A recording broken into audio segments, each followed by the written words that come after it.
Oxford university में कांग्रेस के नेता सचिन पायलट ने कहा है कि 400 सीट के नारे में अहंकार झलक रहा था बीजेपी के। भारतीय जनता पार्टी ने राम मंदिर पर वोट मांगे हैं।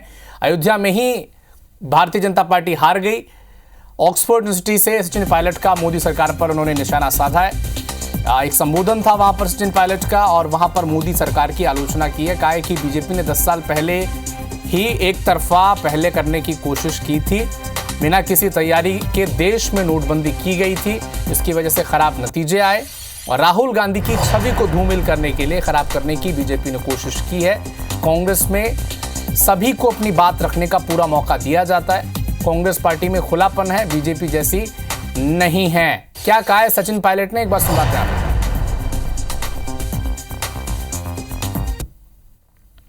We have a house of 543. They were targeting 370, 400 and so on. So that open declaration was a sense of slight arrogance which I think I could sense in the ruling party. So election was a spirited election. Many things were said and things were heard. But the people of India have voted, I think, in a very mature fashion. Neha ji, Sachin Pilot ने एक बार फिर से Oxford में जाकर Bharatiya Janata party को घेरा है। कहा है कि 400 पार का जो नारा था वो अहंकार वाला था क्योंकि आप 240 पर रह गए। और दूसरा ये भी कहा कि राहुल गांधी की छवि को धूमिल करने की जो पूरी कोशिश की गई थी वो भी विफल साबित हुई है। देखिए, ये अद्भुत है कि भारतीय जनता पार्टी एनडीए की सरकार जो है वो बहुमत के आंकड़े को लेकर आती है और सरकार बनाती है। कांग्रेस पार्टी जो पिछले 3 टर्म में मिलाकर 20 केवल भाजपा, एनडीए छोड़ दीजिए, केवल भाजपा जितनी सीटें नहीं लाती, पर कांग्रेस पार्टी की और राहुल गांधी की विजय है इसमें। तो इस प्रकार का जो आकलन है, मुझे लगता है कि केवल राहुल गांधी ही कर सकते हैं और उनकी पार्टी ही कर सकती है। अहंकार तो हमने खुद कांग्रेस पार्टी के अंदर देखा है। सचिन पायलट जी डिप्टी सीएम से हटाकर क्या किया उनका हाल, कांग्रेस पार्टी ने उनके साथ किस प्रकार का व्यवहार किया है, ना ऊपर से लेकर नीचे तक किसी ने नहीं सुना।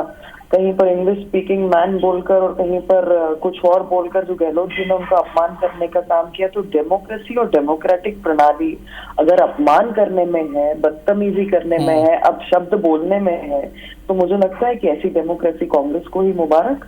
भारतीय जनता पार्टी अपने कैडर के साथ में और मध्य प्रदेश, छत्तीसगढ़ इसी लेकिन आरएसएस राष्ट्रीय स्वयंसेवक संघ के बड़े नेता इंद्रेश कुमार का बयान भी आपने सुना होगा।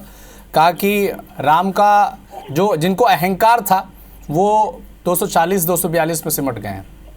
नहीं, देखिए, जब किसी के स्टेटमेंट की हम चर्चा करें, क्योंकि ये स्टेटमेंट पर हम कल से बहुत विश्लेषण सुन रहे हैं इंडिया अलायंस के, तो उसमें एक तरफ पे तो बहुत चर्चा हो रही है, दूसरे तरफ पे ये नहीं कह रहे कि राम को बदनाम करने का, राम को दरकिनार करने का काम, राम का अपमान करने का काम ये इंडिया अलायंस ने किया। उस पर चर्चा हो तो मैं फर्स्ट हाफ पे भी जरूर बात करूंगी। एक बात बहुत स्पष्ट है कि कांग्रेस पार्टी आत्मविश्लेषण नहीं करना चाहती।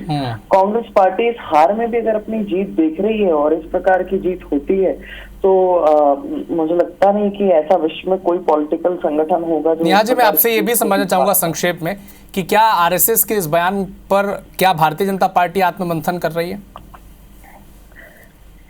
नहीं, किस बयान पर? देखिए, बयान जो इंद्रेश जी के बयान, ये आपसे ये किसने कहा कि वो भारतीय जनता पार्टी के लिए बयान है? जब कांग्रेस पार्टी और इंडिया अलायंस ये मानने को स्वीकार करने के लिए तैयार हो जाएंगे कि उन्होंने राम का अपमान किया है, तो मुझे लगता है हम पूरे बयान पर चर्चा करेंगे। 240 सीटें तो भारतीय जनता पार्टी की है इस चुनाव में। नेहा जी, वो स्वीकार तो कर लें पहले कि उन्होंने राम का अपमान किया है, और एक बार नहीं अनेकों बार किया है। एक उदाहरण नहीं, अनेकों उदाहरण है हमारे सामने। ठीक है, सुरेंद्र जी भी चर्चा होगी। सुरेंद्र जी जवाब देंगे नेहा जी के आरोपों का भी, और वो ये भी कह रहे हैं कि पहले आप स्वीकार करें कि इंद्रेश जी का बयान कैसा था, उसके बाद वो भी जवाब देंगे। सबसे पहली बात, एक बात समझ लीजिए, जब भी कोई नेता या कोई संस्था या कोई पार्टी सामने वाले को तुच्छ समझने लगती है, सामने वाले को मूर्ख समझने लगती है और सामने वाले की हर बात को हंसी में उड़ाने की कोशिश करती है, इसी को अहंकार कहते हैं।